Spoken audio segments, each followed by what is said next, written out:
सभी लोग मना करते हैं आप लोगों को कि शंकर भगवान के शिवलिंग का स्पर्श मत करो। बहुत बहसबाजी होती है, बड़े बड़े लोग उस टीवी पर बैठकर डिबेट करते हैं। कोई कोई यूट्यूब पर अपना अपना विचार डाल देता है, कोई फेसबुक पर, कोई इंस्टाग्राम पर अपने अपने विचार डाल देते हैं। शंकर जी का शिवलिंग छूना चाहिए, नहीं छूना चाहिए। कोई बड़े बड़े बहुत विद्वान कोई कहेगा छुओ, कोई कहेगा नहीं छुओ, कोई कहेगा ऐसा करो, कोई कहे वैसा करो। कई लोग विरोध भी करेंगे कि शंकर जी पे चढ़ा हुआ जल मत पियो, कोई कहेगा शंकर जी का शिवलिंग का स्पर्श मत करो, कोई कहेगा बेलपत्री चढ़ी हुई ना खाओ। ये आपके ऊपर निर्भर करता है। जिसने पुराण नहीं पढ़ी वो संकोच करेगा, जिसने शिव महापुराण को, लिंग पुराण को, नर्मदा पुराण को, स्कंद पुराण को जिसने दिल से एक बार भी पढ़ लिया वो कभी विचार नहीं करेगा। क्योंकि हर पुराण में, चाहे शिव पुराण हो, लिंग पुराण हो, नर्मदा पुराण हो, स्कंद पुराण हो, प्रत्येक पुराण में लिखा है कि शंकर भगवान पर चढ़े हुए जल का जो आचमन कर लेता है वो 3 तापों से दूर हो जाता है, उसके कष्ट दूर हो जाते हैं।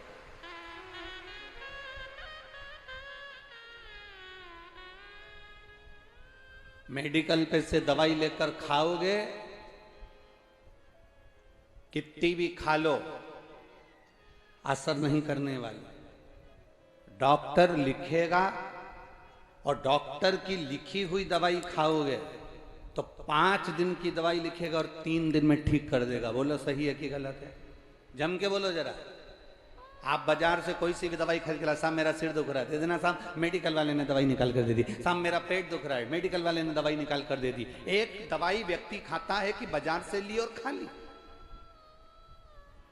और एक दवाई वो होती है जो डॉक्टर के पास जाओ, डॉक्टर को अपना शरीर दिखाओ और शरीर दिखाकर कहो डॉक्टर साहब मेरा पेट दुख रहा है, डॉक्टर साहब मेरी छाती दुख रही, डॉक्टर साहब मेरा सिर दुख रहा है। डॉक्टर साहब जांच कर कर दवाई लिखेंगे, वो दवाई तुम खाओगे तो 3 दिन में, 4 दिन में, 5 दिन की दवाई लिखी, 15 दिन की दवाई लिखी। डॉक्टर को मालूम है कि रोग कितने दिन में खत्म होगा, उस हिसाब से डॉक्टर कह देता है कि 15 दिन की ले जाओ, 5 दिन की ले जाओ, 3 दिन की ले जाओ, 8 दिन की ले जाओ। ये डॉक्टर को मालूम है कि कितने दिन में तुम्हारा रोग ठीक हो सकता है।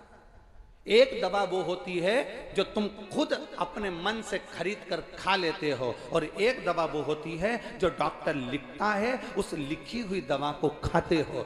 बाजार से अपने मन से ली हुई दवा खाओगे तो किडनी और लीवर ये दोनों उस दवाई से डैमेज होते चले जाते हैं, क्योंकि तुम अपने मन से लेकर खा रहे हो। जो मिल गई खा लिया, सिर दर्द तक खा लिया, पेट दर्द तक खा लिया। एक दवाई वो होती है जो तुम अपने मन से लेकर खाते हो, और एक दवा वो होती है जो डॉक्टर लिख कर देता है, खाते हो। इन दोनों में अंतर है। जो तुमने मन से लेकर खाई उससे साइड इफेक्ट कितना हुआ, कितनी लीवर, कितनी किडनी डैमेज हुई, ये आपको नहीं मालूम। आप तो खा लिए, थोड़ी देर सिर बंद हो गया, आपने तो खा लिया, थोड़ी देर पेट बंद हो गया, पर डॉक्टर ने जो लिखी उसको आपने खाया तो डॉक्टर को मालूम है कि इस दवाई से साइड इफेक्ट ना हो तो एक दवाई और लिखता है, इस दवाई से ये कमजोरी ना आए तो वो एक दवाई और लिखता है। कभी भी डॉक्टर एक अकेली गोली नहीं लिखेगा, उसके साथ में 2-3 और लिखेगा। जो डॉक्टर की लिखी हुई खाते हैं वो अंत तक भी मजबूत बने रहते हैं, उनकी ना किडनी ना लीवर कुछ खराब नहीं होता।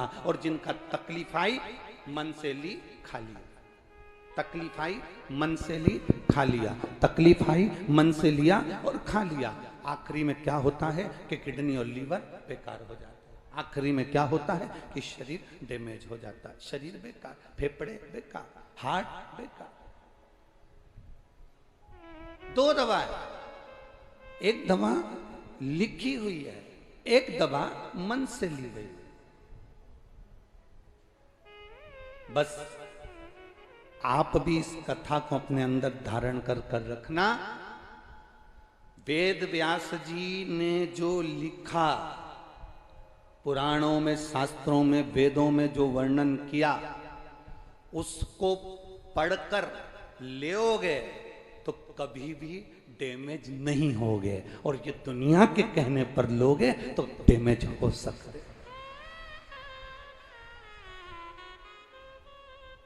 वेदव्यास जी ने जो कहा, वेदव्यास जी ने जो लिखा, वेदव्यास जी ने जो लिख दिया इन वेदों में, इन शास्त्रों में, इन पुराणों में, वेदव्यास जी जो लिख रहे हैं, इन शास्त्रों में वेदव्यास जी ने जो वर्णन किया, अगर उसके अनुसार हम चलेंगे तो हमारी जिंदगी सार्थक होगी। लोग हमसे कहते हैं गुरुजी, आप कहते हो शंकर जी पे चढ़ा हुआ जल पीना चाहिए, आप कहते हो शंकर जी पे चढ़ी हुई बेलपत्र खाना चाहिए, ये कहीं हमारे शास्त्रों में वर्णन है? हम कहते हैं एक बार दिल से कौमार खंड को पढ़िए, एक बार दिल से पार्वती खंड को पढ़िए, एक बार दिल से शिव महापुराण के विद्येश्वर संहिता को पढ़िए, आपको ज्ञात हो जाएगा कि शंकर जी पे चढ़ी हुई बेलपत्र की महत्वता क्या है। आपको ज्ञात हो जाएगा शंकर जी पे चढ़े हुए जल की महत्वता क्या है। एक पत्र